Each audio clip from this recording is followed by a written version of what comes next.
예수님께서 하시는 말씀을 듣고자 두 부류의 사람들이 주님 앞으로 나아옵니다. 첫째 부류의 청중들은 세리와 죄인들입니다. 예수님께서 무슨 말씀을 하시는가, 그 궁금함을 가지고 사모하는 가운데 예수님 앞에 나아오지요. 두 번째 부류의 청중들이 있습니다. 바리새인과 서기관들입니다. 그들은 수군거리면서 도대체 이 사람이 무슨 말을 하는데 이 많은 사람이 모이는가, 조금은 불편한 마음을 가지고 주님 앞에 나옵니다. 이 두 부류의 청중들을 대상으로 예수님께서 말씀을 펼쳐내시는데, 오늘 본문의 말씀을 보면 비유를 들어서 이야기를 이어가십니다. 좀 명확하게 뭔가 문장이 딱 부러지게 설명이 되면 좋을 것 같다라는 생각도 들 때가 있지요. 근데 예수님께서는 알 듯 모를 듯 할 만한 이야기를 비유를 통해 들려주십니다. 비유란 것이 그렇습니다. 깨달으면 확실하고 더 큰 은혜가 되는데, 이게 믿어지지 않고 받아지지 않고 소화가 되지 않으면 도대체 무슨 이야기인지 헤아리기가 어렵더라라는 거지요. 그럼에도 불구하고 예수님께서 비유로 말씀하신 이유는 무엇일까요? 그러고 보니 예수님이 이 땅에 오시기 전에도 하나님께서는 선지자들 보내셔서 비유로 끊임없이 하나님의 뜻을 세상에 알리셨습니다. 이 비유를 통한 방법을 택하신 이유가 무엇일까? 마태복음 13장 35절의 말씀에 보면 그것을 조금 우리가 헤아려 볼 수 있는 말씀이 기록되어져 나와요. 한 목소리로 읽어보도록 하겠습니다. 이는 선지자를 통하여 말씀하신 바 내가 입을 열어 비유로 말하고 창세부터 감추인 것들을 드러내리라 함을 이루려 하심이라. 아멘. 그러니까 비유를 들어서 말씀하실 때 더 선명하고 뚜렷하게 확실하게 우리가 알만한 것들이 제공된다라는 거예요. 창세로부터 감추인 것들을 드러내기 위해서 비유를 택하셨어요. 지금 제 손이 보이십니까? 감춘 거예요. 그런데 이것이 어느 날 확실하게 보여지는데, 감춘 것을 드러내 보이다. 예전에 이 단어를 한번 설명해 드린 적이 있어요. 계시입니다. 계시가 뭐냐면 도대체 알 수 없을 만한 하나님의 뜻과 계획이 하나님의 사람을 통해서 또는 어떤 사건을 통해서 우리 안에 뚜렷하게 새겨지는 것, 이것이 계시라는 거예요. 특별히 예수님께서 비유를 통해서 그 하나님의 마음이 어떠한지, 진짜 하나님께서 기뻐하시는 것이 무엇인지를 오늘 보여주시겠다라고 이 청중들을 향해서 비유로 말씀을 이어가신 거죠. 우리에게 꿈이 있습니다. 우리에게 바람이 있습니다. 하나님의 뜻을 좀 알고 싶잖아요. 하나님께서 정말 기뻐하시는 것이 뭔지 내가 제대로 알면 나 그렇게 살아가고 싶다라는 마음이 우리 안에 있잖아요. 오늘 말씀을 통해서 창세부터 감추인 것, 그 하나님의 마음에 기뻐하시는 것이 무엇인지를 깨닫고 아는 은혜가 저와 여러분 가운데 있기를 간절히 소망합니다. 비유의 시작은 이렇습니다. 4절 말씀이요. 한 목소리로 4절 말씀 읽어보도록 하겠습니다. 너희 중에 어떤 사람이 양 100마리가 있는데 그 중에 하나를 잃으면 99마리를 들에 두고 그 잃은 것을 찾아내기까지 찾아다니지 아니하겠느냐. 아멘. 두말할 필요, 설명이 필요 없는 한 문장입니다. 우리가 목자입니다. 내가 거느리고 있는 양이 100마리가 있어요. 하나, 둘, 셋, 세는데 한 마리가 비는 것 같아요. 어떻게 하시겠어요? 찾아 안 가죠. 또 세죠. 찾아가는 거 힘들잖아요. 잘못 셌나 보다. 하나, 둘, 셋, 넷. 또 벼요. 어떻게 할까요? 그래요. 또 세죠. 하나, 둘, 셋. 몇 번이고 세보는데 한 마리가 계속해서 벼요. 이제는 어떻게 해야 돼요? 찾아 나서야지. 그냥 둘 수 없죠. 찾아야죠. 아유, 100개 중에 99개면 같아.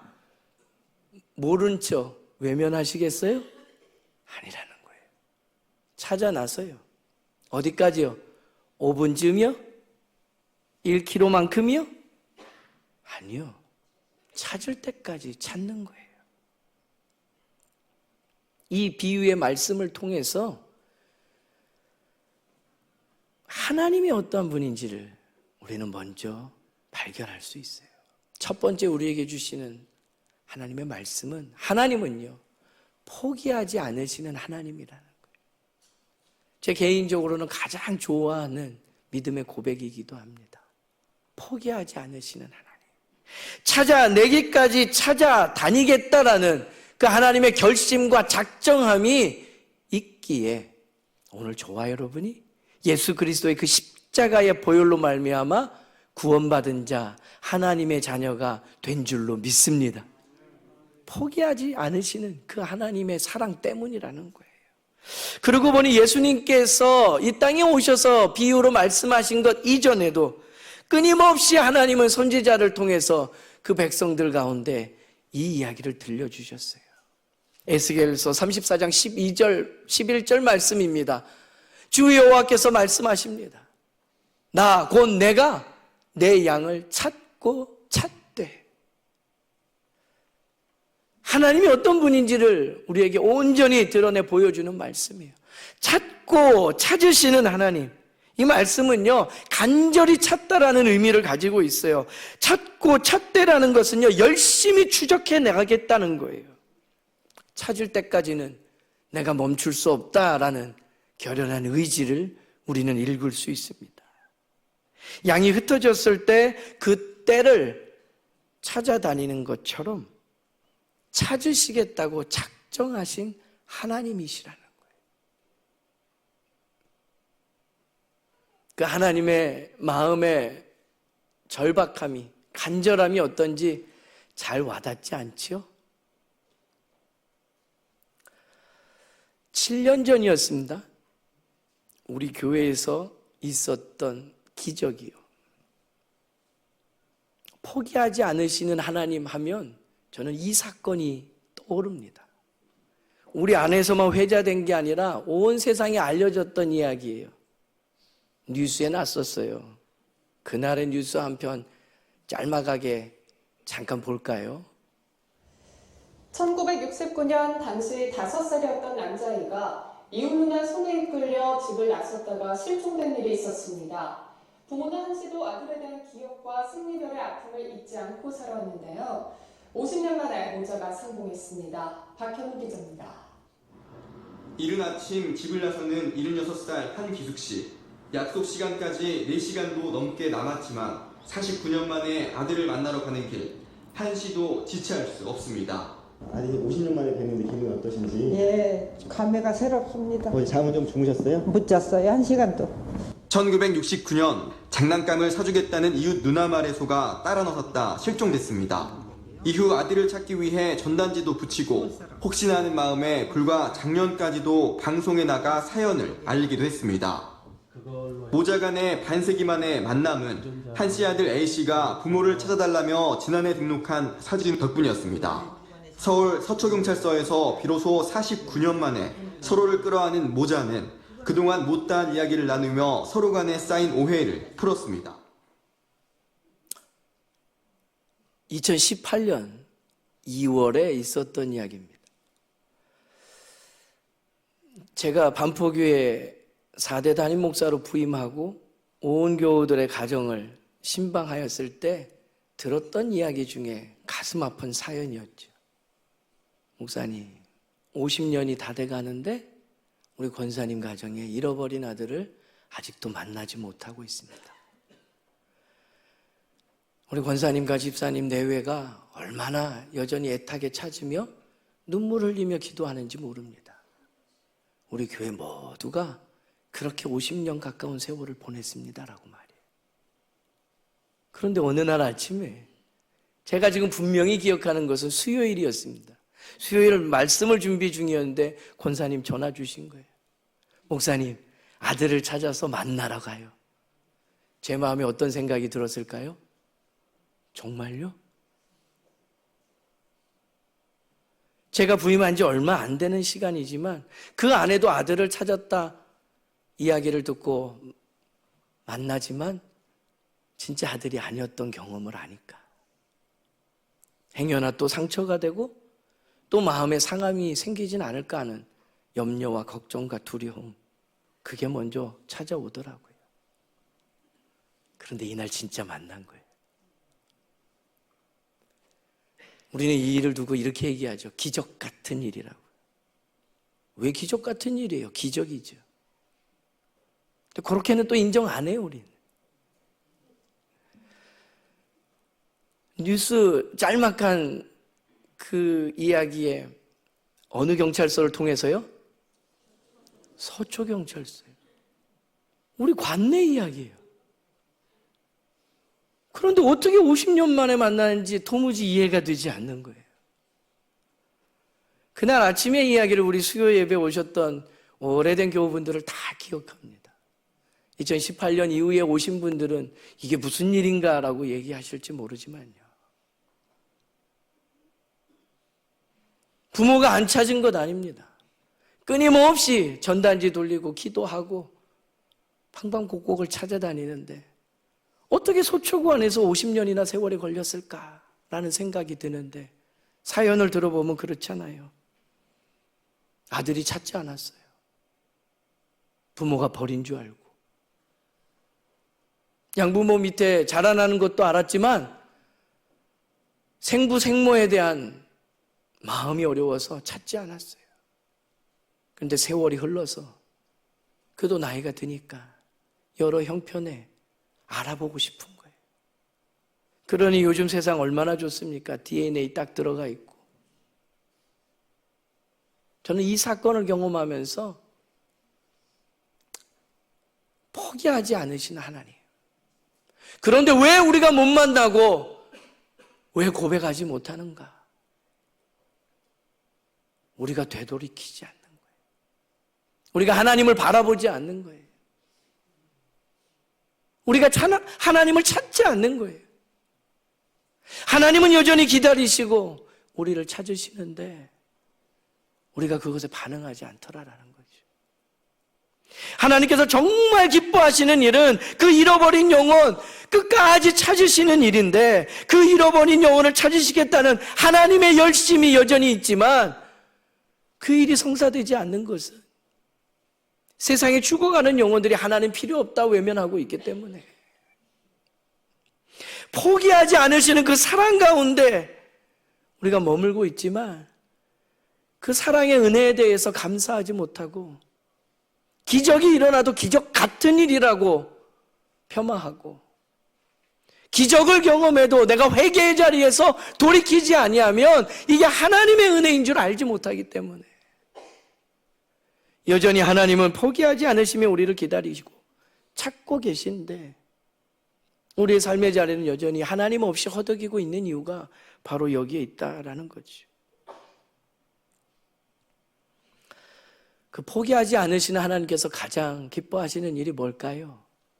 오늘 보면 7절 말씀에서 찾아보겠습니다. 한 목소리로 읽겠습니다.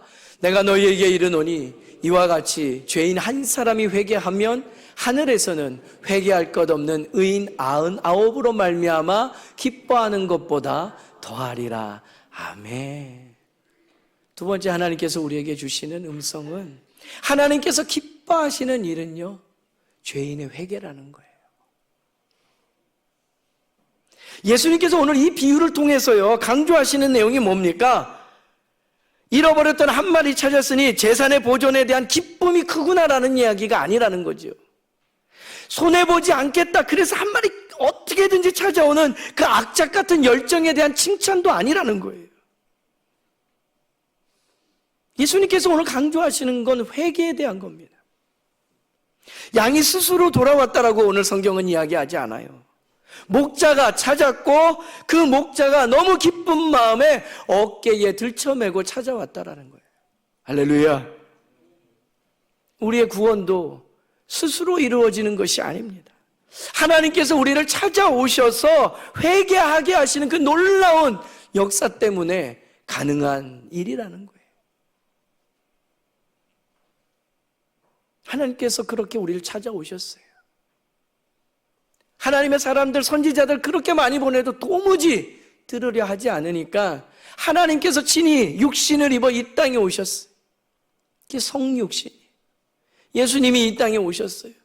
그리고 이 땅에 오신 목적을 너희가 도대체 그 값을 해결할 수 없으니 내가 대신 짊어지겠다. 십자가에 달려 피 흘리면서 그 죄에 대한 값을 치르셔서 하나님의 거룩하심 안에 우리가 들어갈 수 있도록 그 은혜의 자리를 허락해 주셨더라라는 거죠. 그 일이 나를 위한 것임을 알게 하시는 하나님의 영의 임재와 그 역사를 통해서 어느덧 우리는 그 믿음을 고백하며 그 은혜의 사람으로 살아가고 있잖아요. 너무 무뎌지지 않았나요? 또 세상은 이야기합니다. 오늘도요, 2000년 전에도요. 그거 사실 아닌 것 같다고. 그러면 왜 다른 일들은 일어나지 않냐고. 심판이 임했어야지. 왜 오지 않냐고. 마지막 날 아직도 안 오지 않았냐고. 하나님의 본심은 이렇습니다. 베드로후서 3장 9절의 말씀에 보게 되면요. 주의 약속은 어떤 이들이 더디다고 생각하는 것 같이 더딘 것이 아니라 어떻게 해요? 한 목소리로요. 오직 주께서는 너희를 대하여 오래 참으사 아무도 멸망하지 아니하고 다 회개하기에 이르기를 원하시느니라. 아멘. 하나님은요. 돌아올 때까지 우리를 기다리시고 인내하시면서 찾으러 다니시는 거예요. 멸망이 없는 것이 아니라 다 회개하기에 이르러서 구원받기를 원하시는 하나님의 마음 때문에 그날이 더디 오는 것처럼, 그래서 믿음 없는 사람들은 그런 일 없어라고 말하기까지 그 오해를 받으면서도 하나님은 참고 기다리시고 여전히 우리를 찾고 계시더라. 죄인 한 사람이 회개하면 어떻게 해요? 하늘에서 큰 기쁨이 있다라고 오늘 말씀은 증거합니다. 하늘에서라는 표현은요, 그 하나님의 기쁨에 대한 이야기예요. 하나님께서 정말 기뻐하시는 것은 돌이켜 그 은혜의 자리로 하나님을 바라보고 하나님 앞에 믿음으로 반응하는 사람들. 오늘 예배의 자리에 앉아있지만 무딘 마음, 돌같이 굳은 마음으로 나와는 상관없는 이야기처럼 그 한 시간을 때우고 돌아가는 이들에게 선포되는 말씀이요, 천국의 잔치를 3일간 배설하며 열어놨지만 그 자리가 내 자리가 아닌 양 살아가는 무딘 사람들, 그리고 하나님께서 내 손에 닿을 만한 거리에 하나님의 시선으로 바라서 긍휼히 여기라 말하는 그 문영혼들을 데려올 생각 못하는 우리의 돌같이 굳은 그 태도들. 오늘 이 아침에 예배 드릴 때 하나님께서 정말 기뻐하시는 것, 내 안에 먼저 회개가 일어나길 원하고 하나님의 마음을 깨닫고 고백하는 일들이 이 아침에 이루어지기를 간절히 소망합니다. 그리고 도전하는 거죠. 나는 매일 그 순간에 하나님 앞에서 회개의 삶을 살아가고 있는가, 그것을 다잡기 위해서 이제 월, 화, 수 3일간의 은혜의 자리를 엽니다. 믿음으로 반응하며 그 은혜에 동참하는 저와 여러분 되기를 간절히 소망합니다. 하나님이 얼마나 기뻐하시는 줄 아세요? 오늘 비유에 하나님께서 그 잃어버린 양을 찾았을 때 기쁨이, 그 반응이 이렇게 기록됩니다. 5절과 6절 말씀이요. 한 목소리로 읽겠습니다. 또 찾아낸즉 즐거워 어깨에 메고 집에 와서 그 벗과 이웃을 불러 모으고 말하되 나와 함께 즐기자, 나의 잃은 양을 찾아내었노라 하리라. 아멘. 결국엔 찾으시는 거예요. 그 잃어버렸던 양 한 마리 찾았는데 너무 기뻐서 양이 그냥 걸어가게 그 귀한 것이어서 어깨에 짊어지고 신이 나서 돌아오는 거예요. 그리고 사람들을 불러 모읍니다. 그냥 곁에 있던 몇몇이 아니라 친구들, 지인들, 이웃들까지 다 불러 모으고 잔치를 여는 거예요. 나와 함께 즐기자. 여러분, 세상의 셈으로는 말이 안 되는 이야기예요. 양 한 마리 찾았다고 마을 잔치를 열어요? 손해가 막심합니다. 근데 이 목자는 그 기쁨이, 그 즐거움이 너무 커서 양 한 마리의 값과 그 잔치에 들 비용을 셈하지 않는 거예요. 우리 하나님의 마음이 그렇다는 거예요. 이 아침에 우리가 믿음으로 반응하며 하나님, 내가 주의 말씀대로 살겠습니다. 하나님께 초점을 모으고 믿음을 반응하면 하나님 그것보다 좋아하시는 일이 없다라는 거지. 함께 고백해 보겠습니다. 나와 함께 즐기자. 별로 즐긴 마음 아니신 것 같아요. 다시 한번요. 나와 함께 즐기자. 우리 하나님께서 우리를 초대하시는 거예요. 천국의 잔치에 초대하시는 거예요. 이 기쁨이 얼마나 큰지 하나님 그것을 우리에게 알게 하시길 원하는 거예요. 구원받은 자들의 기쁨이 무엇입니까? 우리 하나님의 마음을 조금이나마 알아가는 게 그 기쁨이에요. 우리가 정말 크게 기뻐한다 한들 우리 하나님께서 기뻐하시는 것에는 비교도 안 되는 이야기. 하나님께서 기뻐하시는 일은요, 혼자만의 일로 그칠 수 없다라는 거예요. 교회 공동체가 함께 기뻐하고 나누어야 되는 잔치가 필요하다라는 거예요. 우리도 이 기쁨을 전해야 합니다. 세상에 여러 기쁨들이 있습니다. 잠깐의 만족입니다. 그런데 한 영혼이 구원받는 기쁨은 영원한 일입니다. 어떤 분들에게는 복음 전하는 일이 부담이라고 얘기해요. 그 기쁨을 몰라서 그래요. 우리 하나님이 얼마나 기뻐하시는지, 그리고 그 기쁨 가운데 들어간 우리가 누리는 기쁨이 어떠한지 알면 이것은 기쁨의 자리에 초대이기 때문에 기꺼이 즐거이 감사함으로 할 수 있는 일이라는 거죠. 오늘 세 번째, 하나님께서 우리에게 허락하시는 말씀은 하나님께서 기뻐하시는 일에 동참하는 사람들이 있더라라는 거죠. 오늘 말씀을 시작하면서 두 부류의 사람을 이야기했습니다.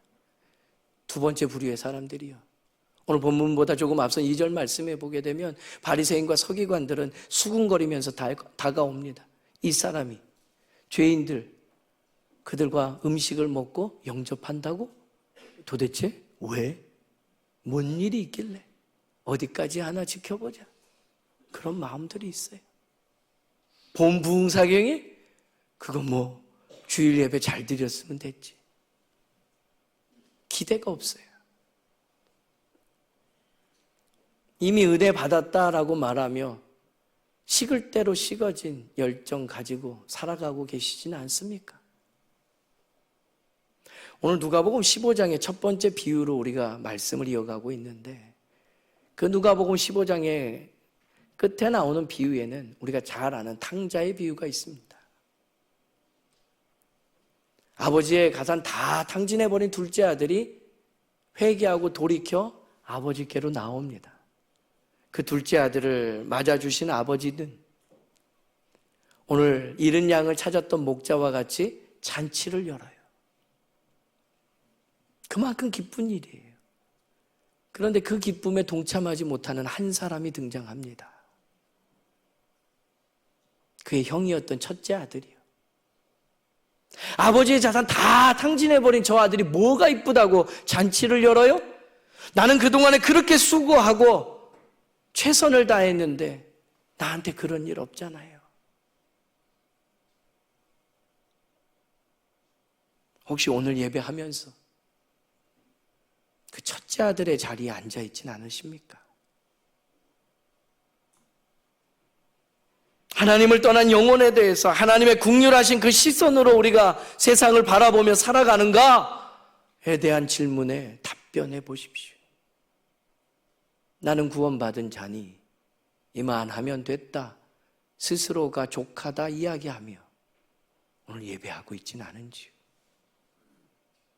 하나님께서 기뻐하시는 일, 잃어버린 자를 찾는 귀한 사역에 동참할 수 있는 저와 여러분 되기를 바랍니다. 먼저는요, 우리가 좁게로, 우리가 죽게로 돌이키는 게 먼저예요. 그리고 내게 주어진 여러 형편의 사람들 생각나게 하시고 손닿게 하시는 거리에서 이 은혜의 자리로, 이 기쁨의 잔치로 초대하여 함께 즐거워할 수 있는 믿음의 사람들, 저와 여러분 되기를 간절히 소망합니다.